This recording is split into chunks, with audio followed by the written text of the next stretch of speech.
Rajasthani mutton curry. మరి దానికి కావాల్సిన పదార్థాలు ఏమిటో చూద్దామా? రాజస్థానీ మటన్ కర్రీ తయారు చేసుకోవడానికి కావాల్సిన పదార్థాలు: ఉడికించిన మటన్ 1/2 కిలో, ఉల్లిపాయ పేస్ట్ 1 కప్పు, పెరుగు 1 కప్పు, ఉప్పు తగినంత, కారం తగినంత, పసుపు చిటికెడు, ధనియాల పొడి 1 టీ స్పూన్, అల్లం వెల్లుల్లి paste 1 tea spoon, garam masala 1 tea spoon, కొత్తిమీర కొద్దిగా, నూనె 3 టేబుల్ స్పూన్లు, మసాలా దినుసులు కొద్దిగా, బిర్యానీ ఆకు 1. కావాల్సిన పదార్థాలు చూసారు కదా, స్టార్ట్ చేసేద్దామా? ఓకే. సో ముందుగా ఆయిల్ వేసుకుందాం. ఆయిల్ వేసుకుందాం.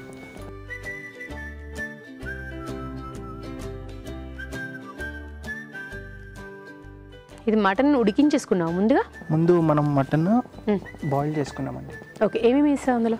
సో లైట్గా సాల్ట్ వేసాము, వాటర్తో బాయిల్ చేసాం అంతే. సో మనం దీంట్లో చేసుకునేటప్పుడు ఎక్కువ సాల్ట్ అవసరం లేదు. సో ఓకే, మనం ఉడికించేటప్పుడు కొంచెం సాల్ట్ వేసుకున్నాం కాబట్టి ఇక్కడ అవసరం లేదు అంటున్నావు. నువ్వు సాల్ట్ తప్ప ఇంకేం వేయలేదు కదా? చాలా మంది ఉల్లిపాయలు అల్లం వెల్లుల్లి పేస్ట్ వేస్తారు కదా, సాల్ట్ ఒక్కటే వేసాం. అవునండి. ఓకే. ఎండుమిర్చి వేసుకుందాం. ఓకే, ఎండుమిరపకాయలు వేసుకున్నాం.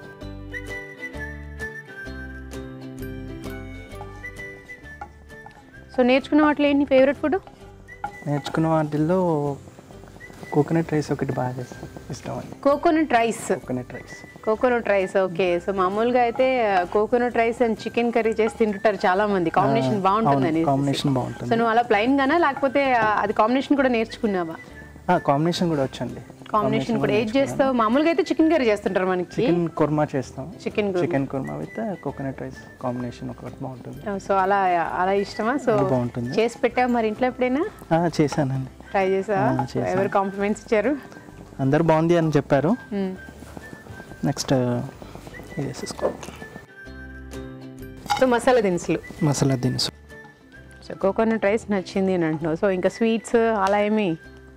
స్వీట్స్ ఇంకా లేదు, ఇంట్రెస్ట్ లేదు. ఓకే. బట్ ఏదైనా చాలా కష్టంగా అనిపించిన రెసిపీ ఉందా నేర్చుకునేటప్పుడు? పరాటా కష్టంగా అనిపించింది. పరాటానా? సో ఫోల్డింగ్స్ ఒకటి కష్టంగా ఉంది. ఇంకా లచ్చా పరాటా చేసేటప్పుడు. ఏం పరాటా? లచ్చా పరాటా. ఓకే. సో ఏంటి ఇది లచ్చా పరాటా అంటే ఏం చేస్తారు? లచ్చా పరాటా అంటే మెయిన్ అది పిండిలోనే ఉంటుందండి, సీక్రెట్ అంతా. ఓకే. సో పొరలు రావాలి అంటారు కదండి. ఓకే. ఒక్కొక్క లైన్ వస్తూ ఉంటాయి. అదొకటే కొంచెం టఫ్, చాలా కష్టంగా అనిపించింది. సో ఫైనల్లీ వచ్చేసిందా లేదా? వచ్చిందా? ఓకే. సో నెక్స్ట్ ఏం వేస్తావు? నెక్స్ట్ నేను ఆనియన్ పేస్ట్ వేస్తాను. ఉల్లిపాయల పేస్ట్. నెక్స్ట్ మనం అల్లం వెల్లుల్లి పేస్ట్ వేస్తాం. స్పూన్స్ లేకుండా ఇలాగే వాడేస్తావా? క్వాంటిటీ తెలుస్తుంది. ఇలా అయితే క్వాంటిటీ తెలుస్తుందనా? సో దీని స్పెషాలిటీ ఏంటంటే మేడం, సో మనం ముందుగా నాన్ వెజ్ ఏం చేసినా మ్యారినేషన్ అనేది చేసుకుంటాం ఫస్ట్. సో దీనికి మ్యారినేషన్ అవసరం లేదు. సో రాజస్థానీ మటన్ అంటే మెయిన్ దీనికి బిజినెస్ వర్క్ చేసేటోళ్ళు వీళ్ళు త్వరగా చేసుకోవటానికి ఇది వెరీ యూస్ఫుల్. ఫాస్ట్గా అయిపోతుంది. ఓకే.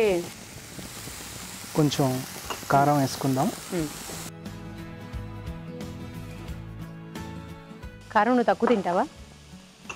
మీడియంగా తింటాను. ఫస్ట్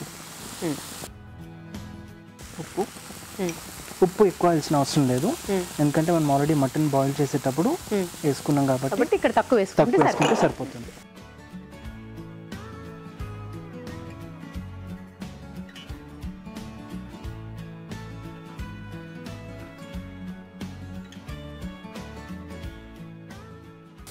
సో నెక్స్ట్ మనం డైరెక్ట్ మటన్ విత్ కర్డ్ వేసేసుకోవచ్చు. ఆల్రెడీ దీంట్లో కొన్ని వాటర్ ఉన్నాయండి.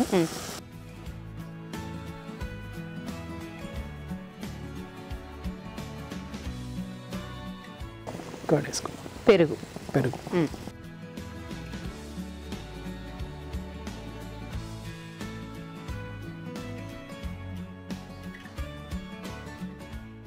సో దీన్ని కొంతసేపు మగ్గనిద్దాము.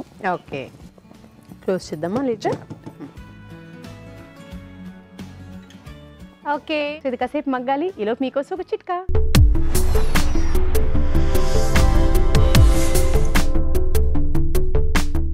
వేపుళ్ళు ఏవైనా చేసుకున్నప్పుడు అందులో కనుక నిమ్మరసం పిండుకోవాల్సి వస్తే కూర అంతా అయిపోయిన తర్వాత స్టవ్ కట్టేసిన తర్వాత నిమ్మరసం కనుక పిండుకున్నట్లయితే కూర మరింత టేస్టీగా ఉంటుంది. అలా కాకుండా కూర ఉడుకుతున్నప్పుడే కనుక నిమ్మరసం పిండుకున్నాం అనుకోండి కూర చేదెక్కే అవకాశం ఉంది. అయిపోవచ్చిందండి కూర. సో లాస్ట్గా దించే ముందు మనం కొంచెం ధనియాల పౌడర్ జల్లుకుందాం.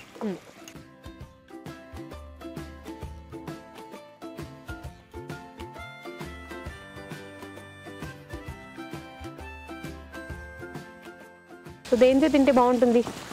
ఇది రుమాలి రోటీస్తో తినొచ్చు, రుమాలి రోటీ, పుల్కాస్, రైస్తో కూడా తినొచ్చు. రైస్తో, వైట్ రైస్.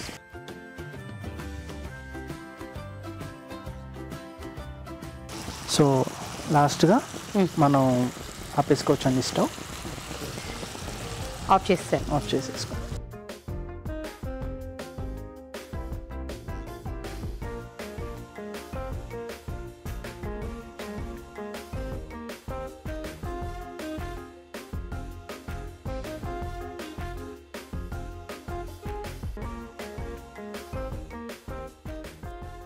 ఇదే అండి రాజస్థానీ మటన్ కర్రీ. టేస్ట్ చేసి చెప్పండి.